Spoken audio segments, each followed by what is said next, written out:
আল্লাহ রাব্বুল আলামিন কুরআনুল কারীমের ভিতরে আল্লাহ রাব্বুল আলামিন কুরআনুল কারীমের মধ্যে বলেন ওয়ালাকাদ ইয়াসসারনাল কুরআনা লিযিকরি ফাহাল মিন মুদ্দাকির। আল্লাহ তাআলা বলেন নবীজি দুনিয়ার সমস্ত মানুষদেরকে আপনি বলে দেন এই কোরআনটা আমি আল্লাহ রাব্বুল আলামিন গোটা মানব জাতির জন্য সহজ করে দিয়েছি। তোমাদের মধ্য থেকে কে এমন আছে যে এই কোরআন নিয়ে গবেষণা করবে? জোরে বলেন না সুবহানাল্লাহ। আল্লাহর কথা ভুল হতে পারে? কি বলেন আপনারা? আল্লাহর কথা সত্য, 100% সত্য। দুনিয়ার নেতা নেত্রী মানুষের কথা ভুল হতে পারে, কিন্তু আল্লাহর কথা বিন্দু মাত্র ভুল হতে পারে না। আমার ভীর আমার ভুল, সেই কোরআন আমরা শুনতে এসেছি। অনেকেই আমরা এমন করি যে কোরআনের আলোচনা যেখানে হয় প্যান্ডেলের মধ্যে না এসে দূর দূরান্তে ঘরের মধ্যে শুয়ে শুয়ে বসে থাকি, ওইখান থেকে শুনি। সম্মানিত হাজিরিন, আচ্ছা বলেন তো, মুরগির ডিম যখন তা দেওয়ার জন্য, বাচ্চা ফোটানোর জন্য যখন ডিম মুরগির খাঁচার মধ্যে আমরা দেই, যেই ডিমগুলো মুরগির তাপ পায় না, ওই ডিম থেকে কি বাচ্চা ফোটে? ফোটে মনে হয়। হাঁসের বাচ্চা ফোটে? ফোটে। ঠিক তেমনি ভাবে এই কোরআনের প্যান্ডেলের বাদ দিয়া যতই আপনি বাইরে থাকেন, এখানে বসে যে সওয়াবটা পাবেন ওইখানে বসে শুয়ে শুয়ে কোরআন শুনে তার সওয়াব পাওয়া যাবে।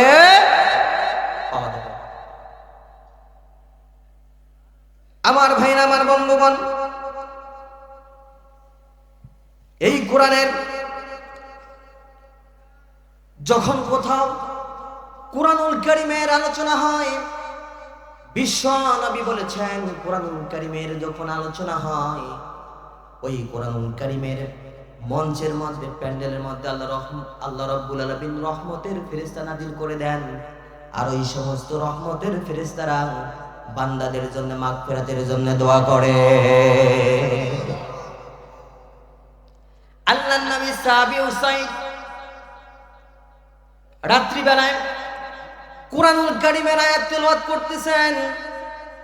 উসাইদের পাশে, তার পাশে একটা গাধা বাধা রাখা ছিল। উসাইদ লক্ষ্য করে দেখেন যখন তিনি কুরআনুল কারীমের আলোচনা, কুরআনুল কারীমের তেলাওয়াত শুরু করে দেন, গাধাটা লাফালাফি করে। উসাইদ বুঝতে পারলেন না কেন গাধাটা লাফালাফি করে।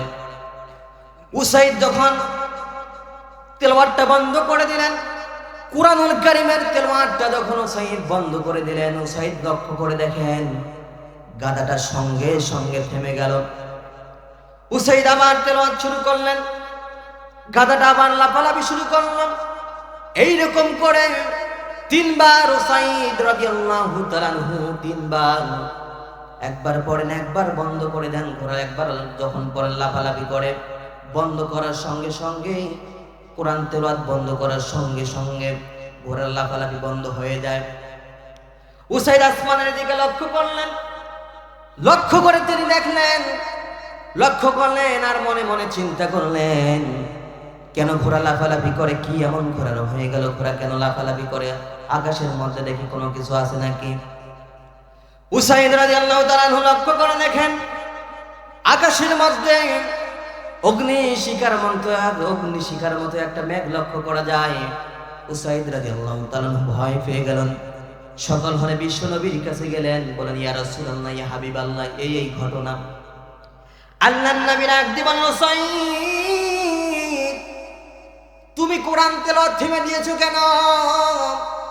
যদি তুমি সারা রাত ধরে কোরআন তেলাওয়াত করতে, ওই জাগুনের অগ্নিশিখার মতো তুমি যে মেঘের মতো তুমি দেখতে পেয়েছো, এগুলো অন্য কিছু নয়, এগুলো হচ্ছে আল্লাহ রাব্বুল আলামিনের রহমতের ফেরেশতার দল। তোমার জন্য তারা মাগফিরাতের জন্য দোয়া করছে। জোরে বলেন না সুবহানাল্লাহ। সম্মানিত হাজিরিন, তাহলে আমরা এখানে বসে আছি, আমাদের জন্য ফেরেশতাদের দল। কি করতেছেন? আল্লাহর কাছে দোয়া করতেছেন। সুবহানাল্লাহ বলেন। এর মতো সুখবর অন্য কিছু হতে পারে? অন্য কিছু হতে পারে না। আজকে যারা বলে যে এত তাফসীর মাহফিল করে কি লাভ হয়, আমার ভাইরা, আমার বন্ধুগণ, এইরকম একটা জান্নাতের বাগানে রহমতের ফেরেশতা আসা আর আমাদের জন্য দোয়া করা, এটা তো সৌভাগ্যের বিষয়। কথা বলে ঠিক কিনা? কিন্তু যখন একটা মুসলমান এরকম করে কথা বলে, আমার বুকে খুব কষ্ট লেগে যায়। এটা কেমনে এইগুলো কথা বলে? আমার মনে হয় তারা না বুঝেই কথাগুলো বলে। কথা বলেন ঠিক না? সম্মানিত হাজির, আজকে আমি আপনাদের সামনে সূরা আসর থেকে তেলাওয়াত করেছি। আমি সূরা আসর থেকে কিছু কথা বলবো। ধৈর্য সহকারে কথাগুলো শুনবেন তো? শুনবেন? কে কে চলে যাবেন হাত তুলেন। আসেন তো? এরপরে যদি কেউ যান, আল্লাহকে সাক্ষী রাখলাম, আল্লাহ যদি কেউ মাহফিলের আগে যায়, আল্লাহ তুমি তার বিচার নিজে করি। সম্মানিত হাজির, তাহলে আমরা আজকে সূরা আসর থেকে কথা শুনবো। কি বলেন আপনারা? আমাদের কমন সূরা, সকলেই পারি। সূরা আসর, এখানে 3টি আয়াত রয়েছে। কয়টা আয়াত? 3টা আয়াত। সূরা আসরের শব্দ হচ্ছে 16টি। এটা মক্কায় নাজিল হয়। কোথায়? মক্কায় নাজিল হয়। এর শব্দ হচ্ছে 16টি, বর্ণের সংখ্যা হচ্ছে 68টি। কয়টি? 68টি। এত ছোট একটা সূরা আমরা আজকে আলোচনা শুনবো। আল্লাহ তাআলা সূরা থেকে শিক্ষা গ্রহণ করে আমল করার তৌফিক দান করেন। সকলে বলে আল্লাহুম্মা আমিন। সম্মানিত ভাইরা, আমার বন্ধুগণ, বিশ্বনবী সাহাবী, আল্লাহর নবী সাহাবীরা যখন, দুইজন সাহাবী যখন একসাথে হতেন, গল্প গুজব যখন করতেন, গল্প গুজব করার সময় এক সাহাবী আর এক সাহাবী যখন তাদের মধ্য থেকে বিদায় নেবেন, আল্লাহর নবীজি বলেন, নবী সাহাবীরা বলেন, যতক্ষণ পর্যন্ত আমরা সূরা আসর একজন অপরজনকে শোনাতাম না, ততক্ষণ পর্যন্ত আমরা কখনো একজন আরেকজন থেকে বিদায় হতাম না। জোরে বলেন না সুবহানাল্লাহ। কারণ এই সূরার মধ্যে, যদিও সূরাটা ছোট, তারপরেও এই সূরার মধ্যে কিছু কথা আল্লাহ রাব্বুল আলামিন ব্যক্ত করেছেন, যার কারণে এই সূরার দাম কম না বেশি? বেশি। এই সূরা মক্কায় নাজিল হয়। কোথায়? মক্কায়। কখন নাজিল হয়? কি জন্য নাজিল হলো? আয়াতের শান নজুল। আমার ভাইরা, আমার বন্ধুগণ, আল্লাহর নবী, বিশ্ব নবী জনাবে মুহাম্মদ রাসূলুল্লাহ সাল্লাল্লাহু আলাইহি ওয়াসাল্লাম যখন মানুষের সামনে গিয়ে কোরআনের দাওয়াত দিলেন, আবু বকর রাদিয়াল্লাহু তাআলা আনহু যখন ইসলাম ধর্ম গ্রহণ করলেন, ইসলাম ধর্ম গ্রহণ করার পর আবু বকর রাদিয়াল্লাহু তাআলা আনহুর সাথে কালাদা নামে একজন ইহুদির বন্ধুত্বপূর্ণ সম্পর্ক ছিল। যখন আবু বকর ইসলাম ধর্ম গ্রহণ করলেন, ইসলাম ধর্ম গ্রহণ করার পর কালাদার সাথে একদিন তার দেখা হয়ে গেল। কালাদাই বলেন, ডাক দিয়ে বলেন, আবু বকর, তুমি ইসলাম ধর্ম গ্রহণ করলে রে আবু বকর। ইসলাম ধর্ম গ্রহণ করার কারণে তোমার ব্যবসা বাণিজ্যের মধ্যে ফাটা পড়ে গেল। তোমার তো ব্যবসাও নাই, তোমার কর্তৃত্বও নাই, তোমার ক্ষমতাও নাই। তুমি হুকালও হারালে, ব্যবসাও হারালে, আমাদের বাপ দাদার ধর্মের মধ্যে লাথি মেরে তুমি মুহাম্মাদের ধর্ম গ্রহণ করলে। আবু বকর, তুমি তো ক্ষতিগ্রস্ত হয়ে গেলে। হযরত আবু বকর রাদিয়াল্লাহু তাআলা আনহু ডাক দিয়ে বলেন, ও কালাদা, আমি ক্ষতি হয়ে, আমার কোনো ক্ষতি হয় নাই, ক্ষতি হয় নাই, বরং যারা জীবনটাকে, দুনিয়ার জীবনটাকে যারা চিরস্থায়ী মনে করেছে তারাই ক্ষতিগ্রস্ত হয়েছে। যারা আল্লাহ এবং তার রাসূলকে পেয়েছে তারা কখনো ক্ষতিগ্রস্ত হয় নাই। জোরে বলেন না সুবহানাল্লাহ। আল্লাহ রাব্বুল আলামিন বলেন, বাল তুসিরুনাল হায়াতাদ দুনিয়া ওয়া ফিল আখিরাতি খায়রুন ওয়া আবকা। আল্লাহ বলেন, নবীজি, আমি আল্লাহ রাব্বুল আলামিন বলে দিলাম দুনিয়ার জীবনটাকে আমি আল্লাহ রাব্বুল আলামিন করে দিয়েছি ক্ষণস্থায়ী, আর আমি আল্লাহ রাব্বুল আলামিন আখিরাতের জিন্দেগি করে দিয়েছি চিরস্থায়ী। কথা কার কথা? বিশ্বাস হয় আপনাদের? ইনশাআল্লাহ বিশ্বাস হয়। আমার ভাইরা, আমার বন্ধুগণ,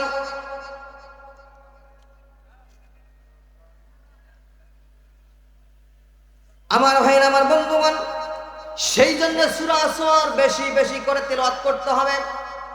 কারণ সূরা আসরের মধ্যে যদি আপনি বেশি বেশি করে তেলাওয়াত করেন, কোরআনুল কারীমের মধ্যে এটা হচ্ছে সবচেয়ে ছোট সূরা।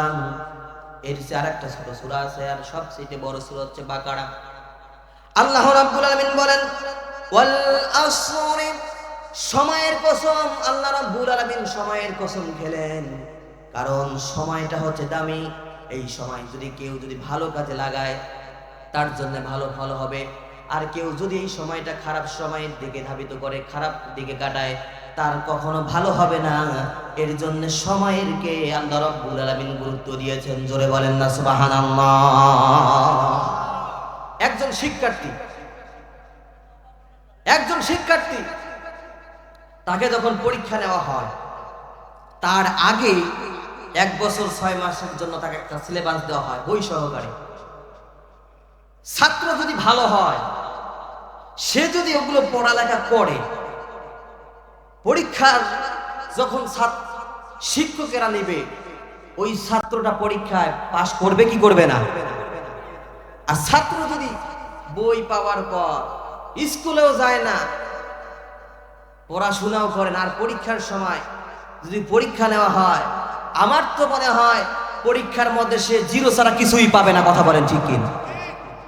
তাহলে সময় পেল 6 মাস 1 বছর অধ্যয়নের জন্য, কিন্তু যে কাজে লাগালো সে পাশ করলো, মানে সফলতা অর্জন করলো। আর যে পাশ করতে পারলো না, সে সফলতা লাভ করতে পারলো না, এর জন্য দায়ী সময়। কি বলেন আপনারা? সময় না, সে নিজে। সময় তো মূল্যবান, সময় দেয়া হয়েছে, কিন্তু সে ভালো কাজে ব্যয় করে নাই, পড়ালেখা করে নাই, যার কারণে সে পাশ করতে পারে নাই। আর যে সময়টাকে কাজে লাগিয়েছে সে পাশ করেছে। ঠিক তেমনি ভাবে একজন মানুষ তার হায়াতের জিন্দেগিতে যখন কোরআন মানবে, ইসলাম মানবে, 5 ওয়াক্ত নামাজ পড়বে, এই সময়টাকে মেনটেন করে আল্লাহর জন্য ওয়াকফ করে দেবে, সে জান্নাতের বাসিন্দা হয়ে যাবে। আর যে সময়টাকে গুরুত্ব দিবে না, কখন যে তার জীবন চলে যাবে, এই জীবন চলে যাওয়ার সঙ্গে সঙ্গে জাহান্নাম ছাড়া তার অন্য কোনো উপায় হবে না। কথা বলেন ঠিক কিনা? আমার ভাই, আমার বন্ধুগণ, সেই জন্য সময়কে দাম দিতে গিয়ে আল্লাহ রাব্বুল আলামিন, এই সময়কে দাম দিতে গিয়ে আল্লাহ রাব্বুল আলামিন সময়ের কসম খেয়ে বললেন ওয়াল আসরি, নিশ্চয়ই সময়ের কসম, যুগের কসম, কারণ সময়টা হচ্ছে দামি। আমার ভাই, আমার বন্ধুগণ, আপনি আমি এই দুনিয়ার জিন্দেগিতে ক্ষণস্থায়ীর জন্য এসেছি, চিরস্থায়ীর জন্য আসি নাই। আল্লাহ রাব্বুল আলামিন কুরআনুল কারীমের মধ্যে বললেন ওয়াল্লাযী খলাকাকুম মিন তিনিন সুম্মা ক্বাদা আযালা ওয়া আযালুম মুসাম্মান ইনদাহু সুম্মা আনতুম তামতারুন। আল্লাহ তাআলা বলেন, আমি হলাম সেই সত্তা, তোমাদেরকে একটা নির্দিষ্ট একটা হায়াত দিয়েছি। এই হায়াত পর পর বান্দা তুমি আমাকে ভুলে যাইও না। ও বান্দা, তুই আমাকে ভুলে যাস না রে বান্দা। আমি আল্লাহ রাব্বুল আলামিন তোকে একটা হায়াত দিলাম। হায়াত যখন শেষ হয়ে যাবে, তখন আমি আল্লাহ রাব্বুল আলামিনের কাছে তোকে ধর্ণা দিতে হবে। লা ইস্তাখিরুনা সাআতান ওয়ালা ইস্তাকদিমুন। যখন কোন বান্দার সময় শেষ হয়ে যাবে, হায়াতের জিন্দেগি নিভে যখন যাবে, আল্লাহ তাআলা কুরআনুল কারীমের মধ্যে বলেছেন আজরাইল তাকে 1 সেকেন্ড বেশি সময় দিবে না। দেবে নাকি? জোরে বলুন, দেবেন? 1 সেকেন্ড বেশি সময় দিবে না। যখন তার হায়াতের বাতি যখন তার নিভে যাবে, সঙ্গে সঙ্গে তার জীবনের প্রদীপ নিভে যাবে, হায়াতের জিন্দেগি তার শেষ হয়ে যাবে, প্রাণ পাখিটা উড়ে যাবে। সেই জন্যে আপনার আমার মরণ হওয়ার আগে, মৃত্যু হওয়ার আগে সময়কে আমাদের মূল্য দেওয়ার দরকার আছে না নাই? কম না বেশি? আরো জোরে বলেন। বেশি বেশি করে সময়কে গুরুত্ব দিতে হবে। আল্লাহ রাব্বুল আলামিন বলেন, কাইফা তাকফুরুনা বিল্লাহি ওয়া কুনতুম আমওয়াতান ফাআহইয়াকুম সুম্মা ইউমীতুকুম সুম্মা ইউহয়ীকুম সুম্মা ইলাইহি তুরজাউন।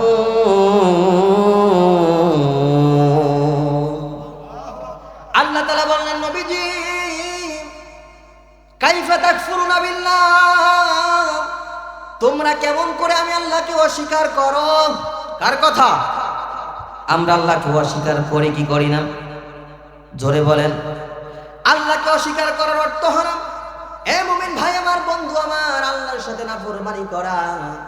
আল্লাহ যা যা বলেছেন তা যদি আপনি না পালন করেন, আল্লাহ যা নিষেধ করেছেন তা থেকে যদি আপনি বিরত না থাকেন, এর নামেই হচ্ছে আল্লাহকে অস্বীকার করা। কথা বলেন ঠিক কিনা? আল্লাহ তাআলা বললেন, যদি কেউ আমি আল্লাহ রাব্বুল আলামিনকে অস্বীকার করে, আমি আল্লাহ রাব্বুল আলামিনকে অস্বীকার করার কারণে আমি আল্লাহ রাব্বুল আলামিন তাকে জাহান্নামের আগুনের মধ্যে জ্বালাবো। কোথায়? কোথায় জ্বালাবেন? জাহান্নামের আগুন সহ্য করা আমাদের জন্য সহজ না কঠিন? খুবই কঠিন। সেজন্য সময়কে গুরুত্ব দিতে হবে। এই সময়টা হলো আপনার আমার জন্য আল্লাহ রাব্বুল আলামিন এটা নির্ধারণ করে দিয়েছেন। আল্লাহ রাব্বুল আলামিন বলেন, আল্লাযী খালাকাল মাউতা ওয়াল হায়াতা লিয়াবলুকুম আইয়ুকুম আহসানু আমালা। আল্লাহ তাআলা বলেন, বান্দারে, আমি আল্লাহ রাব্বুল আলামিন তোমাকে একটা নির্দিষ্ট সময় দিয়েছি। এই নির্দিষ্ট সময় দিলাম, হায়াত দিলাম। এই হায়াত দিলাম কেন? তোমাদের মধ্য থেকে কে আহসানু আমালা, ভালো আমল করতে পারে, এটা আমি আল্লাহ রাব্বুল আলামিন জাস্টিফাই করব, দেখব। সেই হিসাবে আমি আল্লাহ রাব্বুল আলামিন বান্দাদেরকে জান্নাত জাহান্নাম দেব। জোরে বলেন না সুবহানাল্লাহ। সম্মানিত হাজিরিন, তাহলে আসরের সময়, আসর আল্লাহ তাআলা কসম খাইলেন। কেন খাইলেন? সময়ের গুরুত্ব দিলেন। আল্লাহ তাআলা যখন কোনো কথা গুরুত্ব দিয়ে বলেন, তখন আল্লাহ রাব্বুল আলামিন কসম খান। যেমন অত্তিনি, তিনের কসম, ওয়াদ্দুহা, রাতের কসম, ওয়াল্লাইলি, এরকম করে আল্লাহ তাআলা কসম খান। কি খান? কসম। এখন কসম তো খেলেন, সময়ের কসম। সময়ের কসম খাওয়ার পর আল্লাহ রাব্বুল আলামিন বললেন, ওয়াল আসরি ইন্নাল ইনসানা লাফি খুসর, নিশ্চয়ই মানুষেরা ক্ষতিগ্রস্তদের মধ্যে রয়েছে। কিসের মধ্যে? ক্ষতির মধ্যে। আল্লাহ তাআলা ওই দিকে সময়ের কসম খেলেন। খেয়ে আল্লাহ তাআলা বলতেছেন, সময়ের কসম খাইলাম এমনি, আমি আল্লাহ দেখতেছি মানুষের মধ্য থেকে তোমরা কিছু মানুষ ক্ষতিগ্রস্তদের অন্তর্ভুক্ত হয়েছ, অন্তর্ভুক্ত হওয়া, ধ্বংসপ্রাপ্ত হওয়া। কিন্তু আমি আল্লাহ তোমাদেরকে বলে দিলাম, 4টি কাজ যদি তোমরা করো, তোমরা ক্ষতিগ্রস্ত হবে না। কয়টি কাজ? জোরে বলেন। 4টি কাজ। এই 4টি কাজ ক্রমান্বয়ে আমরা আলোচনা করব। আমার ভাইরা, আমার বন্ধুগণ, 1 নম্বর হলো ইল্লাল্লাযীনা আমানু। 1 নম্বর পয়েন্ট হলো, আল্লাহ রাব্বুল আলামিন নবীজিকে ডাক দিয়ে বলেন, নবীজি আমার, আপনি মানুষদেরকে বলে দেন গো নবীজি, মানুষদেরকে বলে দেন তারা ক্ষতিগ্রস্ত হবে না। যারা ঈমান এনেছে, যারা ঈমানদার হয়েছে, তারা ক্ষতিগ্রস্ত হবে না। জোরে বলেন তো, আমরা ঈমান এনেছি কি আনি নাই? আরো জোরে বলেন, ঈমান এনেছি কি আনি নাই? আল্লাহ রাব্বুল আলামিন বলেন, কার প্রতি ঈমান আনতে হবে? ইয়া আইয়ুহাল্লাযীনা আমানু আমিনু বিল্লাহি ওয়া রাসূলিহি। আল্লাহ রাব্বুল আলামিন নবীজিকে বললেন, নবীজি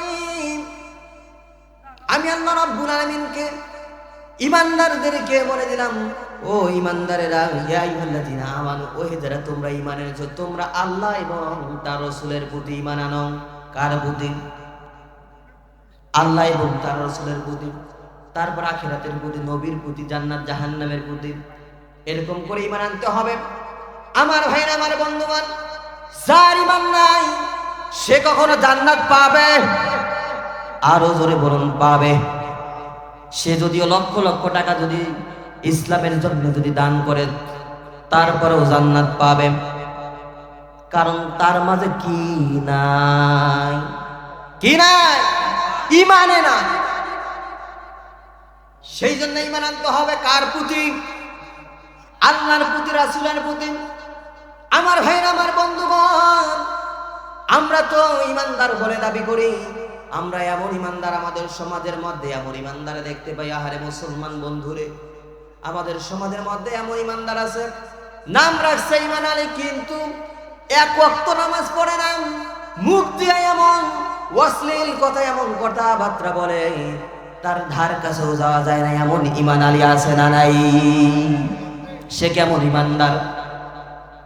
আল ঈমান বিদউন ওয়া সাবউনা শুবা। আমার ভাইরা, আমার বন্ধুগণ, ঈমানের ৭৭টির অধিক শাখা পোশাকা রয়েছে। তার মধ্যে সবচেয়ে বড় শাখা পোশাকা হচ্ছে লা ইলাহা ইল্লাল্লাহ মুহাম্মাদুর রাসূলুল্লাহ। জোরে বলেন না সুবহানাল্লাহ। আমার ভাইরা, আমার বন্ধুগণ, সেই জন্য ঈমানদার হতে হবে। আমার ভাইরা, আমার বন্ধুরে, কেমন ঈমানদার আমরা হব? আমার ভাইরা, আমার বন্ধুগণ, মুসা আলাইহিস সালাতু ওয়াস সালামের জামানার কথা মনে পড়ে গেল। আল্লাহর নবী মুসা আলাইহিস সালাতু ওয়াস সালাম যখন দাওয়াত দিলেন, মানুষের সামনে গিয়া দাওয়াত দিলেন, দাওয়াত দেওয়ার সঙ্গে সঙ্গে ফিরাউনের দাসী ইসলাম ধর্ম গ্রহণ করে নিল। এই কথাটা ফিরাউন জানতে পারল। ফিরাউন তেলে বেগুনে রেগে গেল, ডাক দিব না, দাসী রে, আমি শুনতে পারলাম তুমি নাকি ইসলাম ধর্ম গ্রহণ করেছো, এটা কি সত্য কথা? ওই দাসী ডাক দিব, ও ফিরাউন, আমি ইসলাম ধর্ম গ্রহণ করেছি, মুসার আল্লাহর প্রতি ঈমান এনেছি, এটা সত্য কথা। এবার ফিরাউন ডাক দিব, তুমি যদি ইসলাম ত্যাগ না করো, তুমি যদি মুসার আল্লাহর প্রতি যদি ধর্ম ত্যাগ না করো, মুসার আল্লাহকে যদি তুমি না ছাড়ো, তাহলে আমি তোমাকে দুনিয়া থেকে বিদায় করে দেব। এবার দাসী ডাক দিব, আপনি যদি আমাকে দুনিয়া থেকে বিদায় করে দেন, তারপরও আমি বিন্দু পরিমাণ ঈমান থেকে সরে যাব না। জোরে বলেন না সুবহানাল্লাহ। আমার ভাইরা, আমার বন্ধুগণ, এই কথা শোনার সঙ্গে সঙ্গে ফিরাউন এবার ডাক দিব, দাসী রে, আমার রাগটা তুই আবার বৃদ্ধি করে দিলি। ফিরাউন এবার চেলাপান্ডাগুলোকে ডাক দিব, তোমরা দৌড়াও, গিয়ে দেখো এই দাসীর বাড়িতে কে কে আছে, সবগুলোকে ধরে নিয়ে আসো। সবগুলোকে ধরে নিয়ে আসা হলো। সবগুলোকে যখন ধরে নিয়ে আসলেন, ধরে নিয়ে আসার সঙ্গে সঙ্গে ফিরাউন এবার ডাক দিয়ে বলল, ও দাসী, তুমি যদি ইসলাম ত্যাগ না করো দাসী, তাহলে তোমার এই যে সন্তান, আমি তোমার সন্তানদেরকে ধরে নিয়ে এসেছি, এই সন্তানদেরকে আমি এখনই হত্যা করব। এবারে দাসী ডাক দিয়ে বলেন, ও ফিরাউন, আমি আমার জীবন দিতে রাজি আইনি, কিন্তু আমি ঈমান দিতে রাজি নাই। জোরে বলেন না সুবহানাল্লাহ। আমার ভাইরা, আমার বন্ধুগণ, কেমন ঈমানদার তারা! ঈমানের জুজবা কেমন! জীবন দিতে রাজি, কিন্তু ঈমান দিতে রাজি। জোরে বলেন, রাজি ঈমান দিতে। এবার ফিরাউন ডাক দিয়ে বলল, ও আমার ছেলেপেলারা, তোমরা কোথায় আসো? জলদি জলদি করে আসো, তোমরা জলদি করে চুলা ধরাও। ওই চুলার মধ্যে তোমরা ড্যাগ দাও, ড্যাগের মধ্যে তোমরা তেল গরম করো। তেল গরম করা হলো, তেলগুলো যখন টকবক টকবক করতেছে, এবার ফিরাউন ডাক দিব, না দাসী রে, তুমি যদি ঈমান ছেড়ে না দাও রে দাসী, যদি তুমি ঈমান ছেড়ে না দাও, তাহলে তোমার এই যে 8 বছরের শিশু সন্তান এই মধ্যে ফেলে দেব।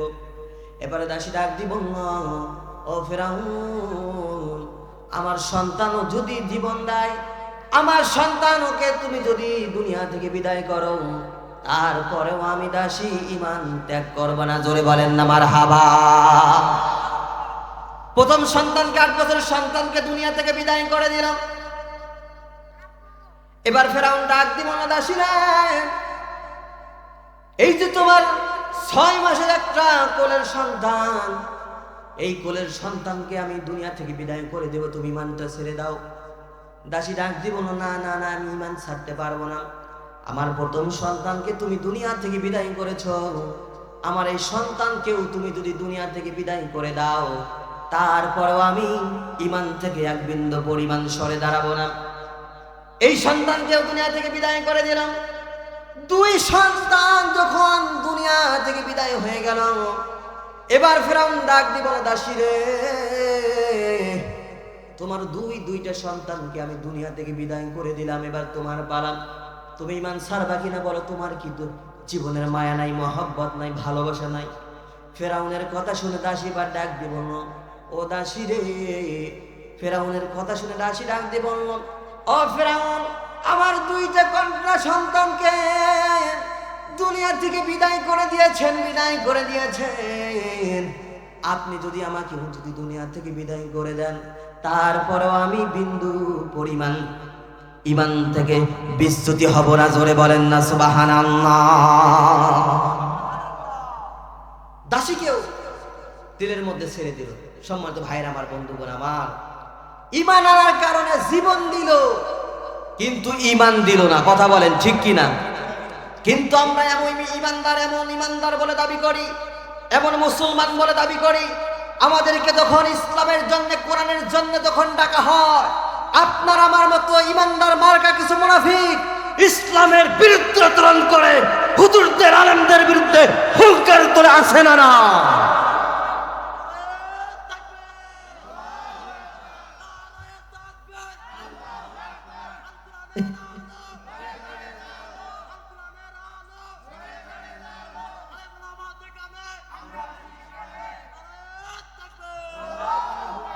আচ্ছা বলেন, আপনারাই বলেন, ইমানদার যারা হবে এরা তো আলেমদের পক্ষে থাকবে, ঠিক না? আচ্ছা, ওরা কেমন ইমানদার? ওরা আলেমদের পক্ষে নাই, বিপক্ষে। সূরা ফাতিহাই বলতে পারে না, ওই আলহামদুলিল্লাহ রাব্বিল আলামিন আমিন আমিন। আছে না? আছে না? ট্রাই করে দেখবেন। ভোটের সময় যখন নেতৃবৃন্দ আসে, আহারে কয় ওয়াক্ত যে নামাজ পড়ে সে নিজেও জানে না। যার সাথে দেখা হয়, মোলাকাত, ভাই ভালো আছেন, নামাজ কালাম পড়েন, আর আমার দিকে একটু দেখি, আছে না নাই? এমন নেতা সারা বছর খুঁজে পাওয়া যায় না, কিন্তু ভোট আসলে নেতাকে বাড়ির বগল ছাড়া অন্য কোথাও পাওয়া যায় না। কথা বলেন ঠিক কিনা? সম্মানিত হাজিরিন, সেজন্য ইমান বিক্রি করা যাবে? সাহাবীদের মতো ইমান আনতে হবে। এই ইমান যদি সাহাবীদের মতো হয়, সাহাবীরা যেমন দুনিয়াতে থাকাকালীন সময়ে জান্নাতের সার্টিফিকেট পেয়েছেন, আপনাকেও আল্লাহ রাব্বুল আলামিন ওই জান্নাতের মধ্যে দিয়ে দেবেন। জোরে বলেন না মারহাবা। আমার ভাই, আমার বন্ধুগণ, তাহলে আমাদেরকে কি আনতে হবে? কি আনতে হবে? ইমান আনতে হবে। এখন ইমান আল্লাহ ইমানদার বলে দাবি করি, কিন্তু আমার মাঝে ইমান আছে না না, এটা বোঝা যাবে 5টা গুণাবলী থাকলে। এই আলোচনাটা নতুন, অনেকেরই অজানা। কয়টা গুণাবলী? 5টা। এই 5টা গুণ যাদের মাঝে থাকবে, আপনি মনে করবেন আপনি ইমানদার। আর যদি আপনার মাঝে এই গুণগুলো না থাকে, আপনি টাটকা তাজা মুনাফিক আব্দুল্লাহ ইবনে উবাইর উত্তরসূরি। কথা বলেন ঠিক কিনা? 1 নম্বর গুণাবলী হচ্ছে, আল্লাহ রাব্বুল আলামিন বলেন, ইন্নামাল মুমিনুনা আল্লাযীনা আমানু বিল্লাহি ওয়া রাসূলিহি সুম্মা লাম ইয়ারতাবু। মুমিন তো তারাই যারা আল্লাহ এবং তার রাসূলের প্রতি ঈমান এনেছে। ঈমান আনার পর আল্লাহ এবং তার রাসূলের প্রতি কোনো সন্দেহ পোষণ করে নাই। আল্লাহ এবং তার রাসূল যা যা বলেছেন তাই তাই তারা পালন করে, তারাই হচ্ছে ঈমানদার। আমাদের দেশের মধ্যে এমন ঈমানদার খুবই কম, যে ঈমানদার বলে দাবি করে আল্লাহ যা বলেছেন তা হুবহু পালন করে। কম না বেশি? কম না বেশি? এগুলো কম। ঈমান এনেছি আল্লাহর প্রতি, ঈমান এনেছি আখিরাতের প্রতি, আমি ঈমান এনেছি আমি যদি ইমানদার বলে দাবি করি, আমি যদি মুমিন বলে দাবি করি, আমি যদি আল্লাহ বলে দাবি করি, তাহলে 1 নম্বর কোয়ালিটি হবে আমার আল্লাহ এবং তার রাসূল যা যা বলেছেন হুবহু পালন করতে হবে। কোনো বিষয়ে কোনো সন্দেহ করা যাবে না। কথা বলেন ঠিক কিনা? সন্দেহ করা যাবে, কোনো সন্দেহ করা যাবে না। আব্দুল্লাহ ইবনে উমাই নবীর পিছনে নামাজ পড়লেন, হজ করলেন, রোজা রাখলেন, কিন্তু নবীকে ভিতরে ভিতরে নবী রাষ্ট্র ক্ষমতা দিয়ে দেশ চালাক, নবীজিকে সেটা মানে নাই, নবীজিকে নেতা মানে নাই, যার কারণে আল্লাহ রাব্বুল আলামিন মুনাফিকদের লিডার বানায়া দিয়েছেন। জোরে বলেন না নাউজুবিল্লাহ। আমার ভাইরা, আমার বন্ধুগণ, সেই জন্য ঈমান আনতে হবে। কোনো বিষয়ে সন্দেহ করা যাবে, সন্দেহ করা যাবে না।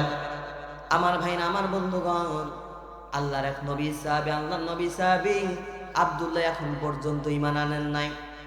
ঈমান আনার পূর্বে আব্দুল্লাহ ঈমান আনেন নাই, এই কথাটা নবী করিম সাল্লাল্লাহু আলাইহি সাল্লাম জানেন না।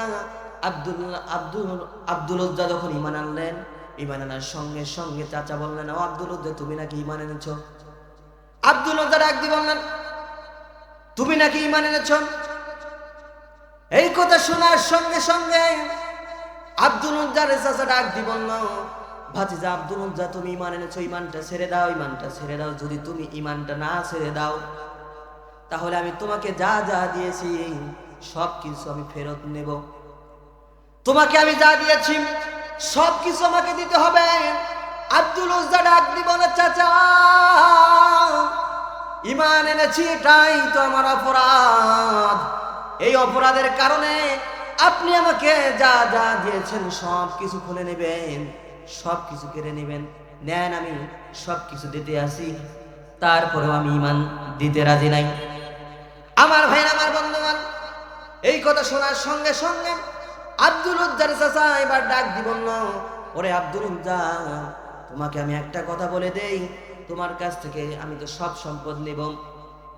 তুমি যখন দুনিয়াতে আসলেন, সেই সময় তোমার বাবা দুনিয়া থেকে বিদায় হয়ে গিয়েছে। সেই সময় থেকে আমি তোমাকে লালন পালন করেছি, আমার জাগতিক সম্পদগুলো থেকে তোমাকে আমি ভাগ দিয়েছি। সম্পদগুলো আমাকে ফিরিয়ে দাও। সম্পদগুলো দিলেন, সম্পদগুলো আব্দুল উজ্জা ফিরিয়ে দিলেন। এবার আব্দুল উজ্জাকে আব্দুল উজ্জার চাচা ডাক দিয়ে বললেন, ভাতিজা আব্দুল উজ্জা, তোমার যে পরনের মধ্যে লুঙ্গি আছে, এই লুঙ্গিটা আমার টাকার কেনা, লুঙ্গিটাও দিয়ে দাও। আব্দুল উজ্জা এবার ডাক দিয়ে বললেন, চাচা, একটাই অপরাধ, ঈমান এনেছি, আল্লাহ এবং তার রাসূলকে আমি হুবহু মেনে নিয়েছি। এই অপরাধের কারণে যদি আমার পরনের লুঙ্গিটাও দিতে হয় গো চাচা, আমি আমার পরনের লুঙ্গিও দিয়া দেব। জোরে বলেন না সুবহানাল্লাহ। আমার ভাইরা, আমার বন্ধুগণ, পরনের লুঙ্গি খুলে দিলেন, দৌড়ে গেলেন সৎ মায়ের কাছে। সৎ মাকে গিয়ে বলেন, মা গো, ও মা, জলদি করে আপনি আমার জন্য একটা পোশাকের ব্যবস্থা করে দেন। আব্দুল উজ্জার মা ডাক দিয়ে বলেন, বাবারে, আমার বাড়ির মধ্যে কোনো পোশাক আদি নাই রে বাবা, আমি তো একলা মানুষ, আমার কোনো পোশাক আদি নাই।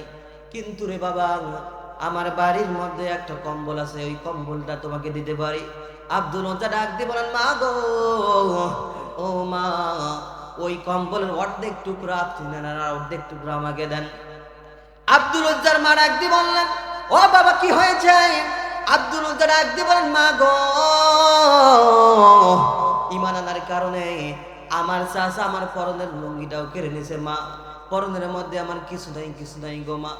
তাড়াতাড়ি আমাকে ওই কম্বলটুকু দেন, এই কম্বলটুকু নিয়ে আমি আমার লজ্জাস্থান ঢাকবো। জোরে বলেন না মারহাবা। একটাই অপরাধ, নবীকে মেনেছেন, আল্লাহকে মেনেছেন, কোনো সন্দেহ করেন? কোনো সন্দেহ করে নাই। আমার ভাইরা, আমার বন্ধুগণ, আব্দুল উজ্জা এই কম্বলটুকু কোমরের মধ্যে পেঁচিয়ে একদম উঠে গেলেন বিশ্ব নবীর কাছে।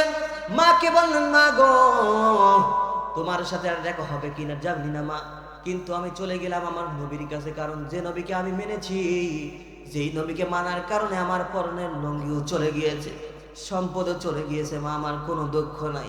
আমি গেলাম আমার নবীর দরবারে। আল্লাহর নবী বিশ্বনবী সাহাবীদেরকে মসজিদে নববীর মধ্যে দার্স দিচ্ছেন, ওয়াজ করতেছেন। এমন সময় আল্লাহর নবী দেখেন একটা উস্কো ফুস্কো মানুষ, পাগলের মতো মানুষ, পরনের মধ্যে তেমন কাপড় চোপড় নাই। আল্লাহর নবী সাহাবীদেরকে ডাক দিয়ে বলেন, সাহাবীরা দেখো তো ছেলেটাকে, যুবকটাকে যখন নবীর কাছে নিয়ে আসা হলো, আল্লাহর নবী ডাক দিয়ে বলেন, যুবক তোমার বাড়ি কোথায়, কি হয়েছে, কি ব্যাপার, তোমার শরীরের অবস্থা এরকম কেন? আব্দুল মুত্তালিব নবীকে ডাক দিয়ে বলেন, ইয়া রাসূলুল্লাহ, ইয়া হাবিবাল্লাহ, ঈমান আনার কারণে আমার চাচা আমার পরনের লঙ্গিটাও নিয়ে নিয়েছে, আমার জাগতিক সম্পদগুলো নিয়ে নিয়েছে, আমার পরনের লঙ্গিটাও নিয়ে নিয়েছে, যার কারণে আমার এই অবস্থা। আল্লাহর নবী ডাক দিয়ে বললেন, নবী আমার ডাক দিয়ে বলেন, আব্দুল উজ্জারে, তুমি যেহেতু আল্লাহকে খোদা হিসাবে, রব হিসাবে মেনে নিয়েছো, রসুলকে যেহেতু নবী হিসেবে মেনে নিয়েছো, আর তোমার পোশাকাদি যেহেতু কাফের বেঈমানেরা নিয়েছে, আজ থেকে তোমার নাম আব্দুল উজ্জা নয়, আজ থেকে তোমার নাম আব্দুল্লাহ। জোরে বলেন না সুবহানাল্লাহ। সম্পদ দিলেন, পোশাক খুলে দিলেন, কিন্তু একটাই অপরাধ, আল্লাহ এবং তার রসুলকে রব এবং নবী হিসেবে মেনে নিয়েছেন, কোন বিষয়ে সন্দেহ করেন। আমার ভাই, আমার বন্ধুগণ, এখন আপনার আমার সমাজের দিকে তাকান, কত মুসলমান এরকম ইসলামের জন্য, নবীর জন্য, কোরআনের জন্য সম্পদ ছেড়ে দেয়।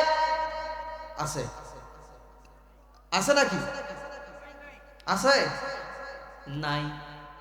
তাহলে আপনার মাঝে ঈমান আছে কিনা বোঝা যাবে তার এক নম্বর কোয়ালিটি হলো আল্লাহ এবং তার রসুলকে রব হিসেবে মানা, এবং নবীকে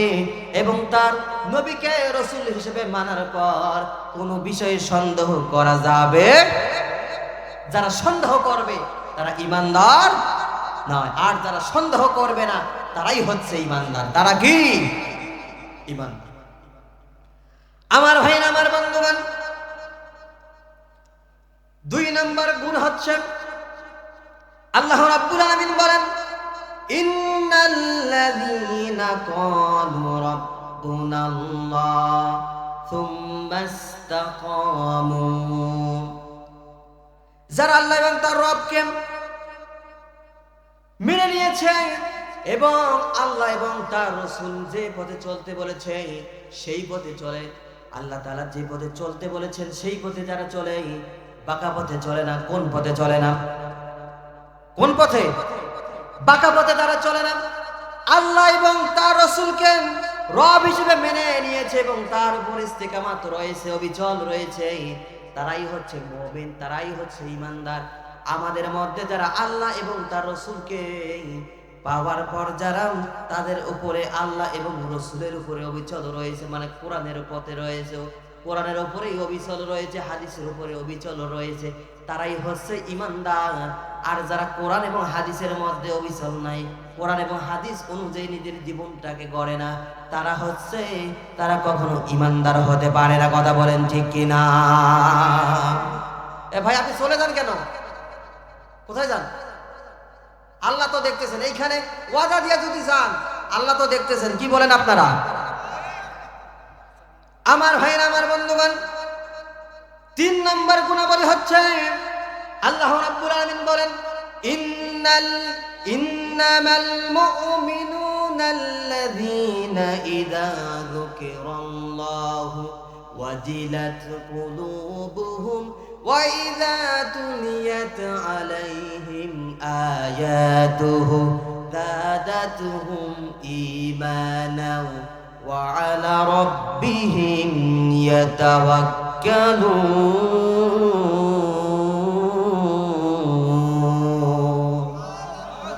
আল্লাহ রাব্বুল আলামিন বলেছেন, আল্লাহ রাব্বুল আলামিন বলেন, মুমিন তো তারাই যখন কোরআনুল কারীম তাদের সামনে উচ্চারণ করা হয়, তেলাওয়াত করা হয়, তখন তাদের অন্তরটা প্রকম্পিত হয়, কেঁপে ওঠে।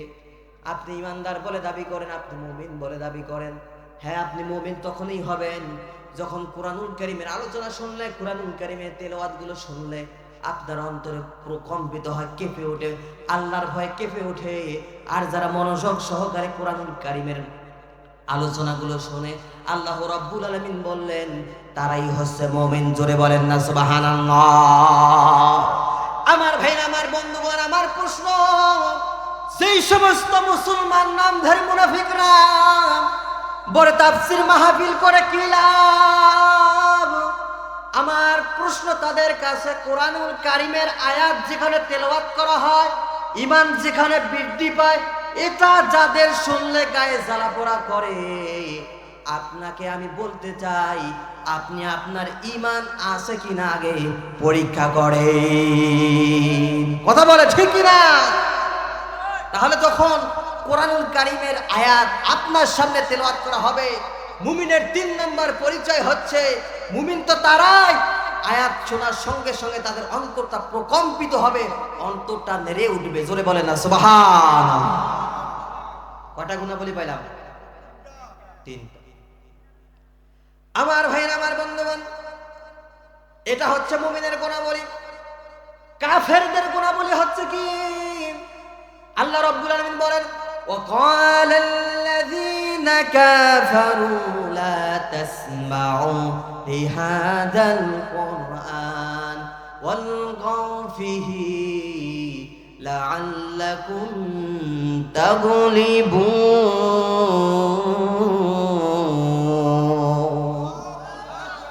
কাফেরদের নীতি হলো, কাফেররা বলে যেখানে কোরআনুল কারীমের আয়াত তেলাওয়াত করা হবে ওখানে হট্টগোল বাঁধায়া দাও।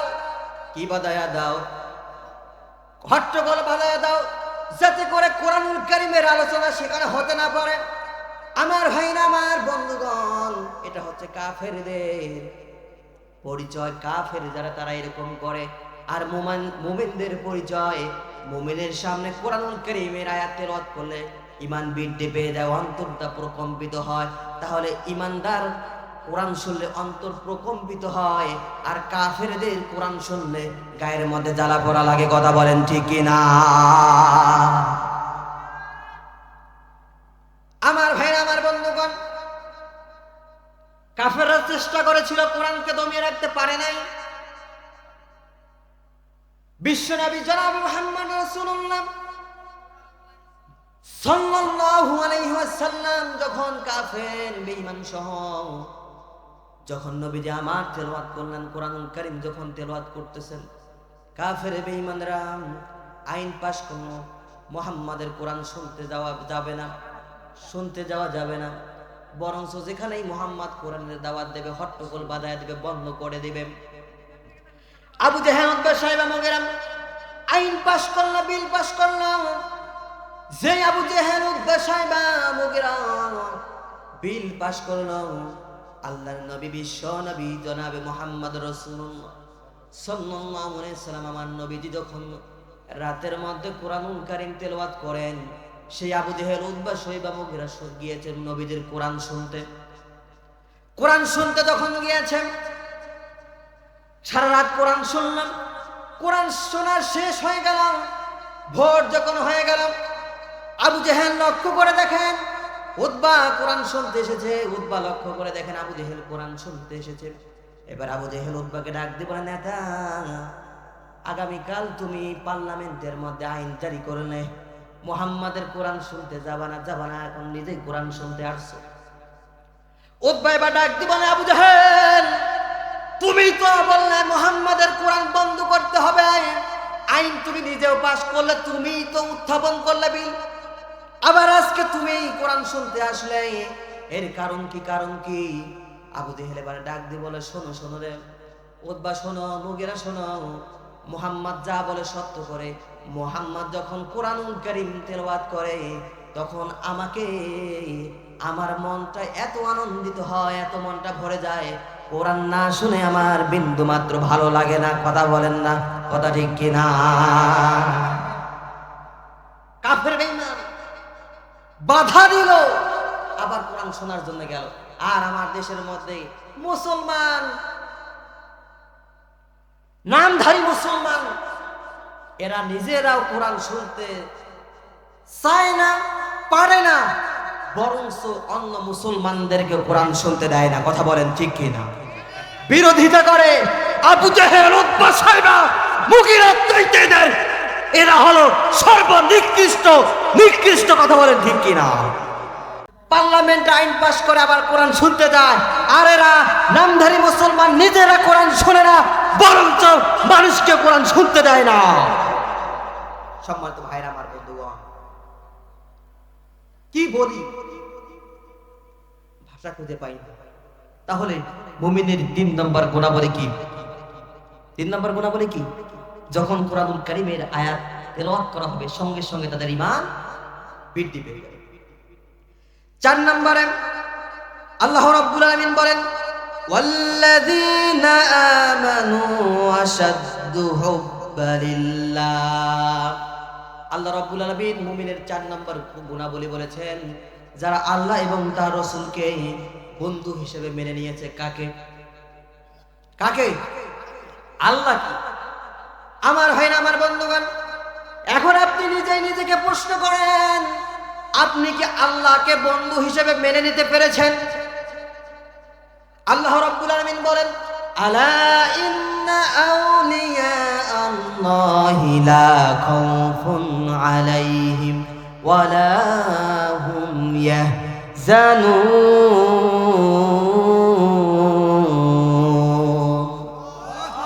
আল্লাহ তাআলা বলেছেন, যারা আমার বন্ধু হবে তাদের কোনো ভয় নাই, তাদের কোনো চিন্তা নাই। সুবহানাল্লাহ বলেন। দুনিয়াতে তাদের কোনো ভয় হবে না, দুনিয়াতে তাদের কোনো চিন্তা হবে না, আখিরাতে তাদের কোনো ভয় হবে না। কারণ হলো, দুনিয়ার জমিনে যদি কারো বন্ধু এমপি হয়, মন্ত্রী হয়, তার পাওয়ার আছে না নাই? জোরে বলেন, আছে না নাই? তার পাওয়ার যেরকম, আল্লাহর পাওয়ার কি সেরকম? আল্লাহর পাওয়ার তার চাইতে বেশি। তাহলে আল্লাহর পাওয়ার যদি এত বেশি হয়, দুনিয়াতে বন্ধু যদি এমপি মন্ত্রী হয়, তাকে যদি বলা হয়, ফোন করে যা বলা হয় সে তাই করতে পারে। তাহলে আল্লাহ যদি আমার বন্ধু হয়, তাহলে আল্লাহ যদি আমার বন্ধু হয়, নাজাতের ওসিলা তো আমার আল্লাহই করে দিবেন। কথা বলেন ঠিক কিনা? মুমিনের 4 নম্বর কোয়ালিটি হচ্ছে, আল্লাহ এবং যে ব্যক্তি আল্লাহ এবং তার রাসূলকে, আল্লাহকে বন্ধু হিসেবে গ্রহণ করেছে এবং আল্লাহকে সবচেয়ে বেশি ভালোবেসেছে, সেই হচ্ছে মুমিন। সে কি? মুমিন। এখন 5 নম্বর আল্লাহ রাব্বুল আলামিন মুমিনদের গুণাবলী বর্ণনা করতে গিয়ে আল্লাহ রাব্বুল আলামিন 5 নম্বরে কোরআন কারীমের মধ্যে আল্লাহ রাব্বুল আলামিন সুন্দরভাবে বলেন, ফালা ওয়া রাব্বিকা লা ইউমিনুনা হাত্তা ইউহাক্কিমুকা ফীমা শাজারা বাইনাহুম থুম্মা লা ইয়াজিদু ফী আনফুসিহিম হারাজাম মিম্মা কাদাইতা ওয়া ইউসাল্লিমু তাসলিমা। আল্লাহ তাআলা বলেন, নবীজি, যখন কোন মুমিন আপনাকে, আপনার বিচার ফয়সালাকে যদি তারা প্রত্যাখ্যান না করে, আপনার বিচার ফয়সালাকে যদি তারা মেনে নেয়, নবীজি, তারা যদি সন্দেহ পোষণ না করে, তারাই হচ্ছে মুমিন। তাহলে এটাই প্রমাণিত হয়, আল্লাহর নবী হাদিসের মাধ্যমে যা যা বিচার ফয়সালা আমাদেরকে শিক্ষা দিয়েছেন, এগুলো মনে প্রাণে যারা মেনে নেবে এবং পালন করবে, তারাই মুমিন। জোরে বলেন না সুবহানাল্লাহ। আমার ভাইরা, আমার বন্ধুগণ, আল্লাহর নবী, বিশ্ব নবী, ইসলামী আল্লাহর নবীর কাছে বিচার নিয়ে আসলেন। একজন মুনাফিক বিচার নিয়ে আসলেন, ডাক দিব না, ইয়া রাসূলুল্লাহ, ইয়া হাবিবাল্লাহ, আপনার কাছে একটা বিচার নিয়ে আসলাম। আমার নবীজি ডাক দিয়ে বলেন, কি বিচার? আল্লাহর নবীকে ওই মুনাফিক ডাক দিয়ে বলেন, ইয়া রাসূলুল্লাহ, ইয়া হাবিবাল্লাহ, এই যে ইহুদি এ বিচার আমাকে, আমার জন্য নালিশ করেছে, আমি নাকি তার জমির আলটা কেটে নিয়েছি। ইহুদিকে নবীজি ডাক দিয়ে বলেন, ইহুদি, তুমি যে বিচার দিয়েছো, তুমি যে আইন, তুমি যে বিচার দিয়েছো আমাকে, যে তার জন্য যে বিচার এটা দিলাম, তোমার জমি সে দখল করেছে, এটা কি সত্য কিনা? আল্লাহর নবী এই কথা জিজ্ঞেস করার সঙ্গে সঙ্গে এবার ওই ইহুদি ডাক দিয়ে বলেন, ইয়া রাসূলুল্লাহ, ইয়া হাবিবাল্লাহ, আপনি একটু দেখে আসেন। নবীজি আমার সাহাবীদেরকে পাঠালেন, নবীজি আমার সত্য প্রমাণিত করলেন, ইহুদির কোনো দোষ নাই, মুনাফিকের দোষ। আল্লাহর নবী এবার মুনাফিকের রায় না দিয়েই আল্লাহর নবী এবার ইহুদির পক্ষে রায় দিয়ে দিলেন। এবার মুনাফিক খেপে গেল, নবীকে ডাক দিয়ে বলেন, ইয়া রাসূলুল্লাহ, ইয়া হাবিবাল্লাহ, আমি আপনার এই বিচার মানি না। ওগো নবী, যে আপনার এই বিচার আমি মানি না। আমি হলাম মুসলমান, আমি হলাম আপনার দলীয় লোক, আর ওই ইহুদি আপনার বিপক্ষের লোক, আপনার অন্য দলের লোক। আপনি আমার পক্ষে রায় না দিয়া আর পক্ষে রায় দিলেন গো নবীজি, আমি আপনার বিচার মানি না। আল্লাহর নবী বলেন, যাও তাহলে। এই মুনাফিক চলে গেল হযরত উমরের কাছে। উমরকে ডাক দিয়ে বলল, ও ভাই উমর, তুমি কি বাসায় আছো? উমর ডাক দিয়ে বলেন, হ্যাঁ হ্যাঁ বাসায় আছি।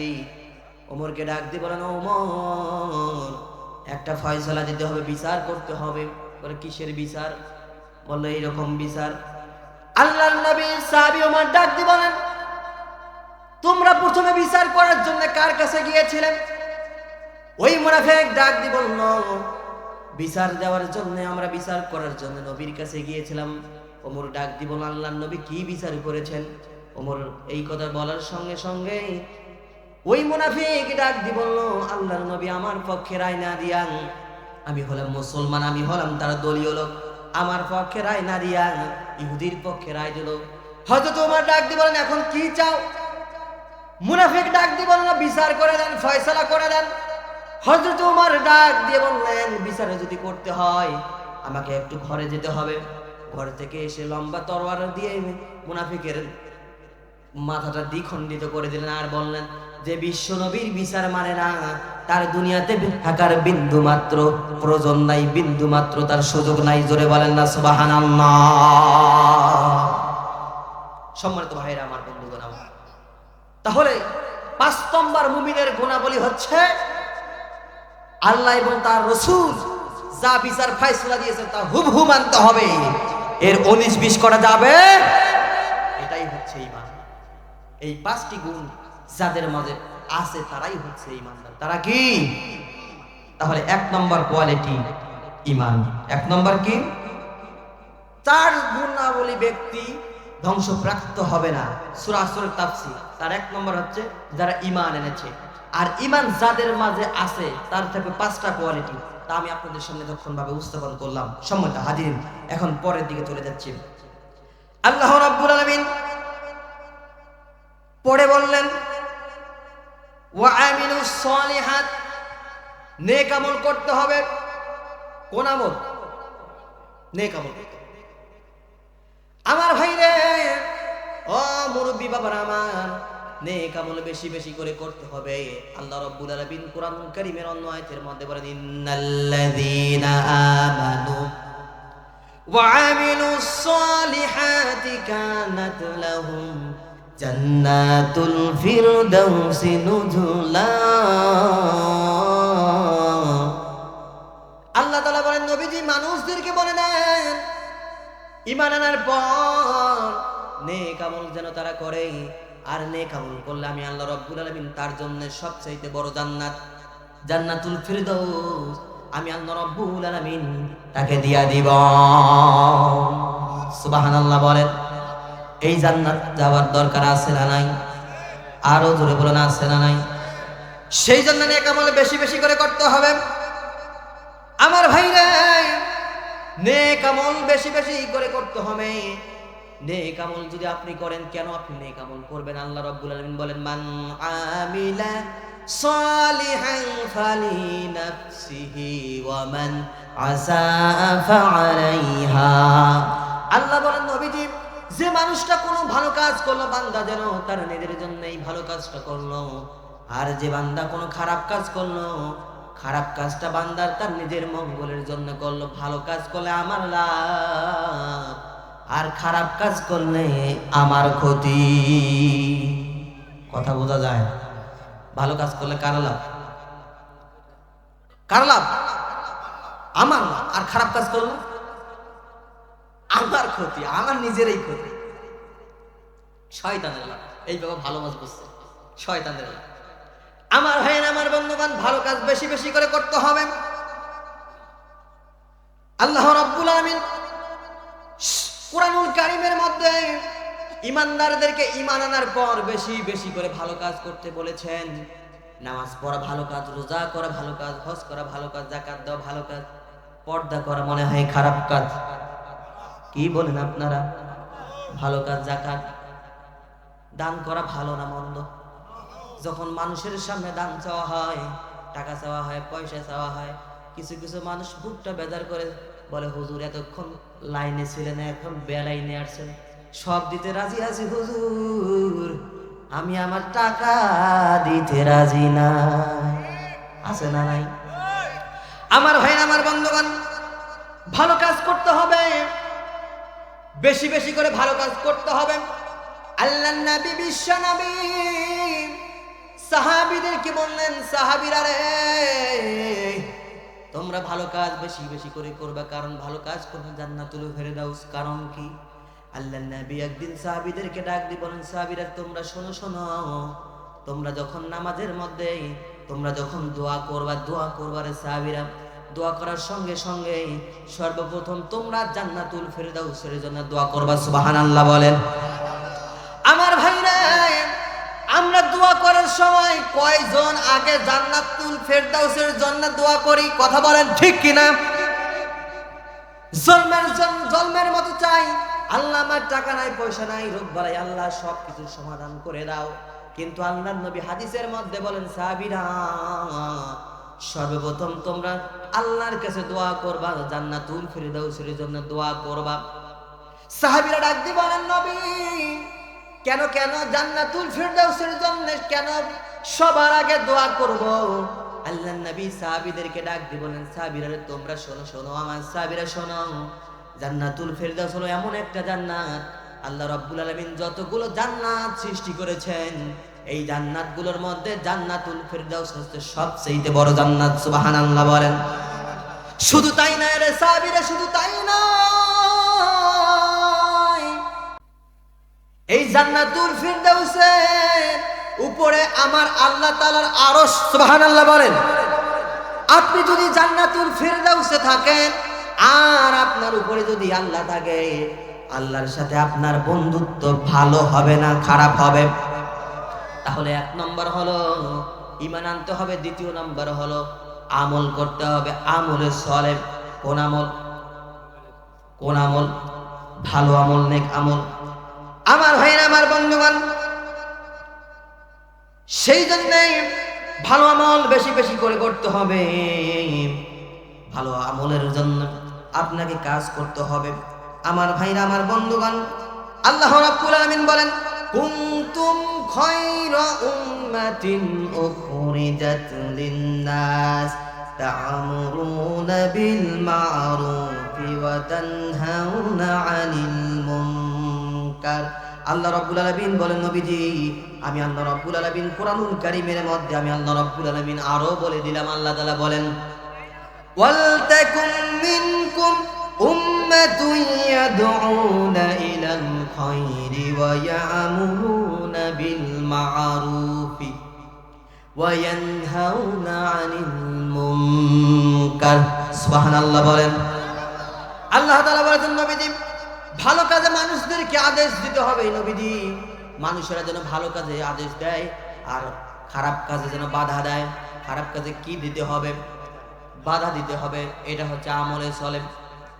আমার ভাইরা, আমার বন্ধুগণ, ভালো কাজের মধ্যে অন্যতম বর্তমান প্রেক্ষাপটে ভালো কাজের মধ্যে অন্যতম একটা ভালো কাজ হচ্ছে পর্দা করা। কি বলেন আপনারা? পর্দা করা। আমার ভাইরা, আমার বন্ধুরে, পুরুষেরা যেমন করে পর্দা করবে, পুরুষেরা যেমন করে পর্দা করে, মহিলার পর্দার আছে না নাই? আজকে আমাদের সমাজের মধ্যে পুরুষের পর্দার বালাই নাই, পর্দায় ভরপুর, কিন্তু মহিলাদের কাপড়ে নাই। সিনেমা হলের পাশে ওড়না কাপড় নাই মাথাতে, জাকাতের কাপড়টা ওকে এনে দে। কথা বল ঠিক কিনা? রাস্তার দুই ধারে সিনেমা হলের পাশে ওড়না কাপড় নাই মাথাতে, জাকাতের কাপড়টা ঠ্যাঙা মারা ম্যাডামকে দিয়ে দে, জাকাতের কাপড়টা ম্যাডামকে দিয়ে দে। কথা বলেন ঠিক কিনা? আমার ভাইরা, আমার বন্ধুগণ, পুরুষের যেমন করে পর্দা, নারীকেও পর্দা করতে হবে। ও মা বোন, আপনারা যারা আছেন তাদের জন্য এখন আমার ওয়াজ, পুরুষরা পর্দা করবে। এই পর্দা শুধু পুরুষদের নয় গো মা, নারীদেরকেও পর্দা করতে হবে, এটা ভালো কাজ। আল্লাহ নবী বিশ্ব নবী সাহাবীদেরকে বলেন, সাহাবীরা তোমরা শোনো শোনো, আমি মেরাজের রাতে যখন জাহান্নামের মধ্যে গেলাম, আল্লাহ